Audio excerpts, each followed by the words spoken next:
ब्रजमंडल क्षेत्र में एक जंगल के पास एक गांव बसा था। जंगल के किनारे ही एक टूटी फूटी झोपड़ी में एक 7 वर्षीय बालिका अपनी बूढ़ी दादी के साथ रहा करती थी, जिसका नाम उसकी दादी ने बड़े प्रेम से चंदा रखा था। चंदा का उसकी दादी के अतिरिक्त और कोई सहारा नहीं था। उसके माता पिता की मृत्यु एक महामारी में उस समय हो गई थी जब चंदा की आयु मात्र 2 वर्ष ही थी। तब से उसकी दादी ने ही उसका पालन पोषण किया था। उस बूढ़ी स्त्री के पास भी कमाई का कोई साधन नहीं था, इसलिए वह जंगल जाती और लकड़ियां बीन कर उनको बेचती और उससे जो भी आय होती उससे ही उनका गुजारा चलता था। क्योंकि घर में और कोई नहीं था, इसलिए दादी चंदा को भी अपने साथ जंगल ले जाती थी। दोनों दादी पोती दिन भर जंगल में भटकते और संध्या होने से पहले घर वापस लौट आते।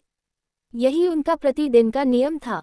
चंदा अपनी दादी के साथ बहुत प्रसन्न रहती थी, किंतु उसको एक बात बहुत कचोटती थी कि उसका कोई भाई या बहन नहीं थे।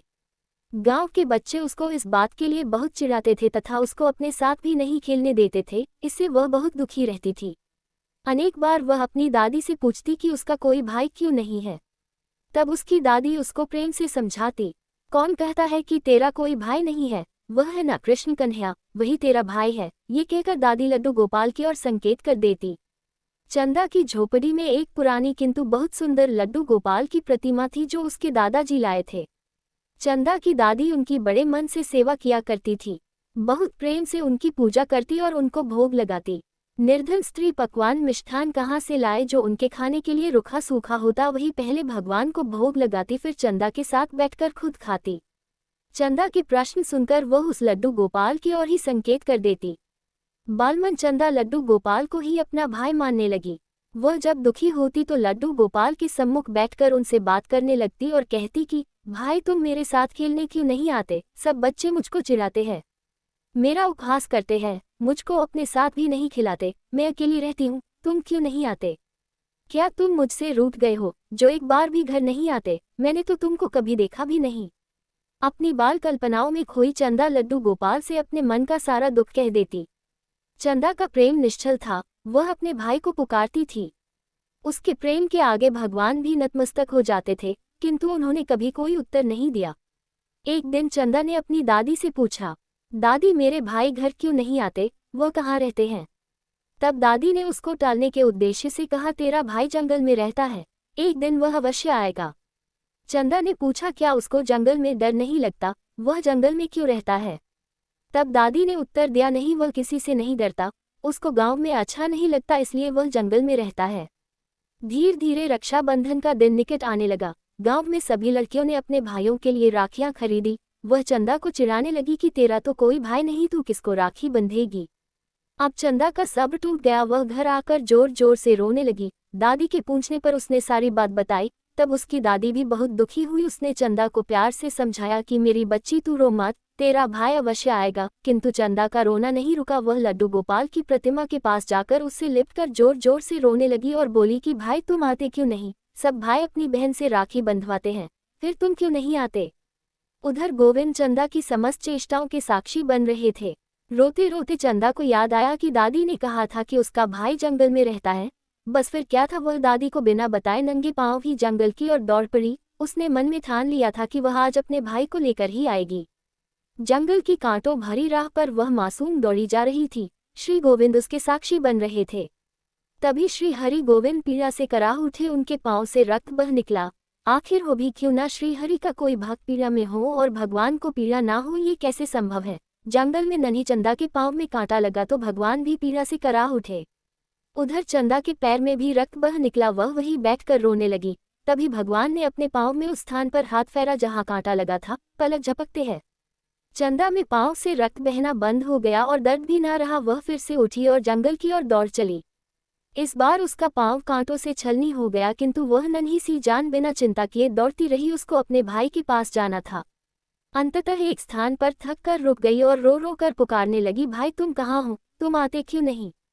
अब श्री गोविंद के लिए एक पल भी रुकना कठिन था। वह तुरंत उठे और एक 11-12 वर्ष के सुंदर से बालक का रूप धारण किया तथा पहुंच गए चंदा के पास।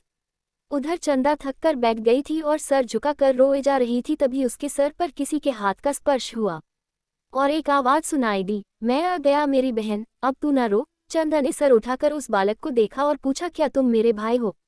तब उत्तर मिला, हाँ चंदा, मैं ही तुम्हारा भाई हूँ। ये सुनते ही चंदा अपने भाई से लिपट गई और फूट फूट कर रोने लगी।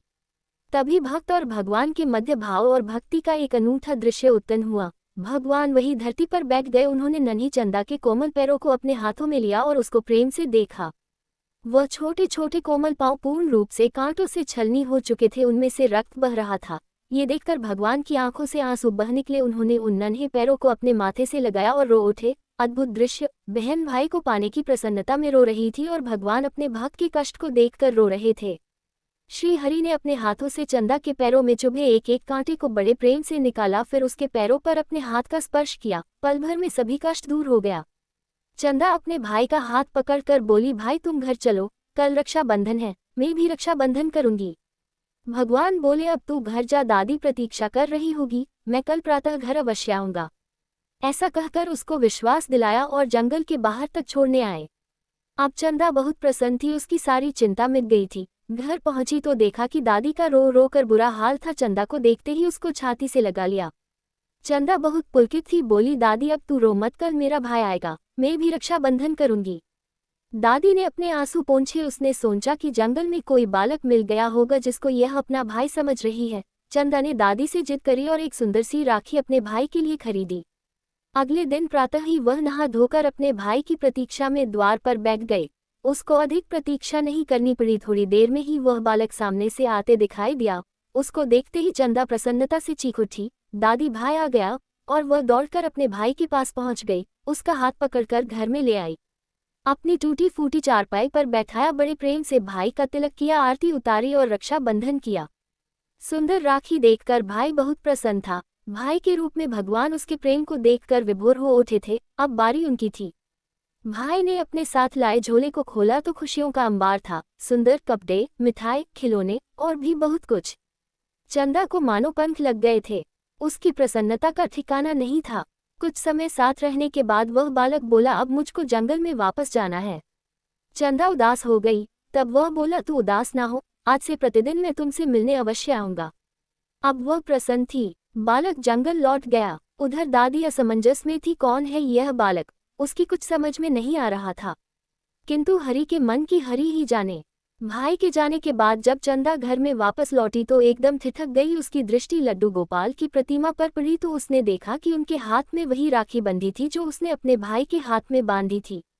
उसने दादी को तुरंत बुलाया। ये देखकर दादी भी अचंभित रह गई, किंतु उसने बचपन से कृष्ण की भक्ति करी थी। वह तुरंत जान गई कि वह बालक और कोई नहीं, स्वयं श्री हरि ही थे। वह उनके चरणों में गिर पड़ी और बोली, है छलिया, जीवन भर तो छला, जीवन का अंत आया तो अब भी छल कर चले गए। वह चंदा से बोली, अरे वह बालक और कोई नहीं, तेरा यही भाई था। ये सुनकर चंदा भगवान की प्रतिमा से लिपट कर रोने लगी। रो रो कर बोली, कहो ना भाई, क्या वह तुम ही थे? मैं जानती हूँ वह तुम ही थे, फिर सामने क्यों नहीं आते, छुपते क्यों? दादी पोती का निर्मल प्रेम ऐसा था कि भगवान भी विवश हो गए। लीलाधारी तुरंत ही विग्रह से प्रकट हो गए और बोले, हाँ चंदा, मैं ही तुम्हारा वह भाई हूँ।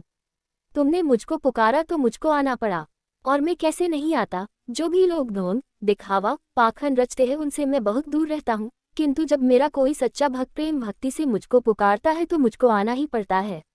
भक्त और भगवान की प्रेम में लीला चल रही थी और दादी वह तो भगवान में लीन हो चुकी थी, रह गई। चंदा तो उस दिन के बाद से गांव में उनको किसी ने नहीं देखा। कोई नहीं जान पाया कि आखिर दादी पोती कहाँ चले गए। प्रभु की लीला प्रभु ही जाने।